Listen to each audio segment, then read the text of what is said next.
Hello friends, வணக்கம். இன்றைக்கி வீட்லேயே டோனட் எப்படி செய்யுதுன்னு பார்க்கலாம். டோனட் வாங்குறது கடைக்கு தான் போகணுன்னு அவசியம் இல்லை, வீட்டிலேயே செய்துக்கலாம். 2 கப்பு மைதா மாவு எடுத்திருக்கேன். இன்ஸ்டன்ட் ஈஸ்ட் 1 1/2 டீஸ்பூன் போட்டுக்கலாம். உப்பு 1/4 டீஸ்பூனில் ஒரு 3/4 பாகம் உப்பு போட்டுக்கலாம். Raw sugar 1/4 cup, milk powder 1/4 cup எல்லாமே போட்டு நல்லா கலக்கி விட்டுறலாம். வெதுவெதுப்பான பால் 1 கப்போட கொஞ்சம் கம்மியாக பிடிக்குங்க. நம்ம கொஞ்சம் கொஞ்சமாக ஊற்றிக்கலாம். 1/4 கப்புன்றனால நான் 2 தடவை ஊற்றிக்கிறேன். 1/2 கப்பு பால் ஊற்றிக்கிறேன். ஒட்டுக்கா ஊற்ற வேண்டாம். இந்த மாதிரி கொஞ்சம் கொஞ்சமாக ஊற்றிக்கலாம். ஆப்பிள் சிடர் வினிகர் 1/2 டீஸ்பூன் ஊற்றிக்கிறேன். வினிகர் பிடிக்கலனா பாலுக்கு பதில் தயிர் போட்டுக்கலாம். புளிப்பில்லாத தயிராக பார்த்து போட்டுக்கலாம்.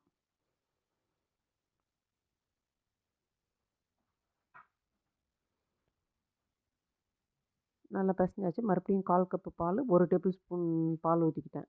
3/4 கப்பு பால் 1 டேபிள் ஸ்பூன் பால் ஊற்றிட்டு நல்லா ஒரு 8 நிமிஷம் போல் பிசைஞ்சிட்டு 1 டேபிள் ஸ்பூன் ஆயில் போட்டு பிசைஞ்சிக்கிட்டேன்.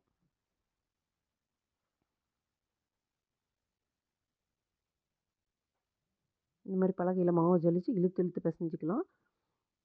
மொத்தமாக நான் 10 நிமிஷம் பிசைஞ்சிட்டேங்க இதுவரையிலுமே. இப்போ அன்சால்டட் பட்டர் எடுத்துருக்கேன். ஆல்ரெடி சால்ட்டு போட்டுவிட்டோம். இப்போ அன்சால்டட் பட்டர் எடுத்து இந்த மாதிரி தேய்ச்சிக்கலாம்.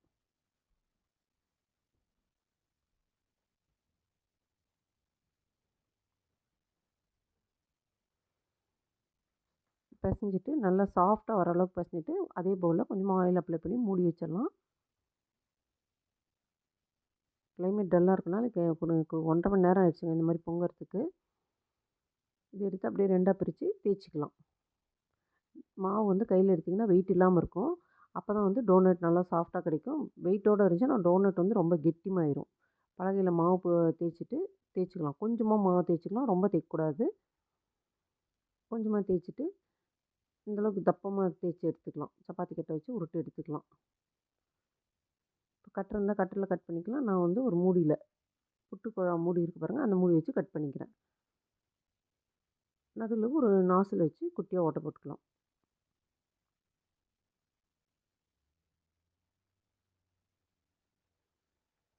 டோனட் பாருங்கள் இந்தளவு தப்பாக இருக்கணும். அப்போ தான் நம்மளுக்கு நல்லாயிருக்கும். ரொம்ப சன்னமாக இருந்தாலும் நல்லா இருக்காது. அதே போல் ரொம்ப தப்பமாக இருந்தாலும் கொஞ்சம் வேகிறதுக்கு லேட் ஆகும். சீக்கிரம் எடுத்துட்டிங்கன்னா உள்ளார வேகாது. இந்த சைஸ் இருந்தால் கரெக்டாக இருக்கும். இது அப்படியே மறுபடியும் எண்ணெய் தேய்ச்சிக்கலாம். நான் குட்டி குட்டி டோனட்ஸாக போட்டுக்க போகிறேன்.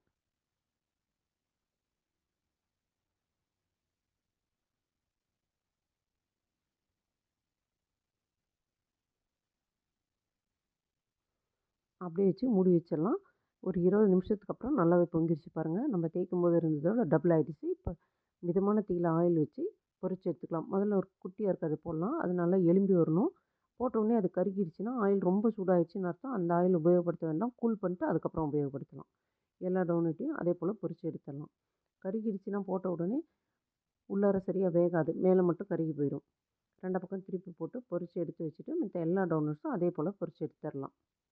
சூப்பராக இருக்குது பாருங்கள் பார்க்குறதுக்கு.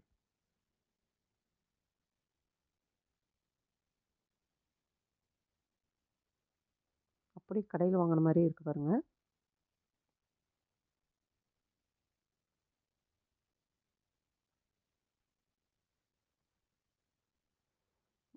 டோனட்லாம் நல்லா ஆறிடணும். ஆறினப்புறம் டார்க் சாக்லேட் மெல்ட் பண்ணி எடுத்துகிட்டு வந்திருக்கேன். அதில் டிப் பண்ணி எடுத்துக்கலாம். இதே போல் ஒயிட் சாக்லேட்லேயும் டிப் பண்ணி எடுத்துக்கலாம்.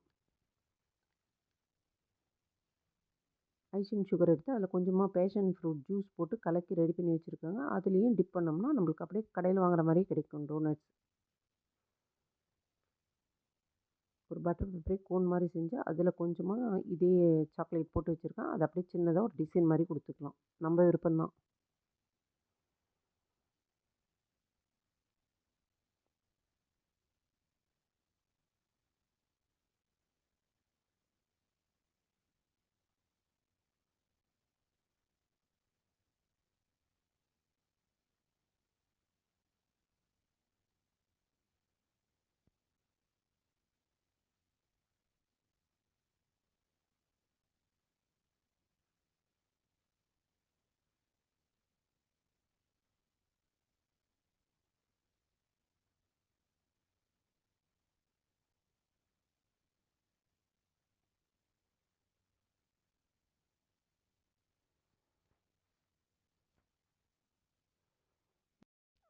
டோனட்ஸ்லாம் அப்படியே கடையில் வாங்குற மாதிரியே இருக்குது. பிடிச்சிருந்தா லைக் பண்ணுங்கள், ஷேர் பண்ணுங்கள், சப்ஸ்கிரைப் பண்ணுங்கள். தேங்க்யூ.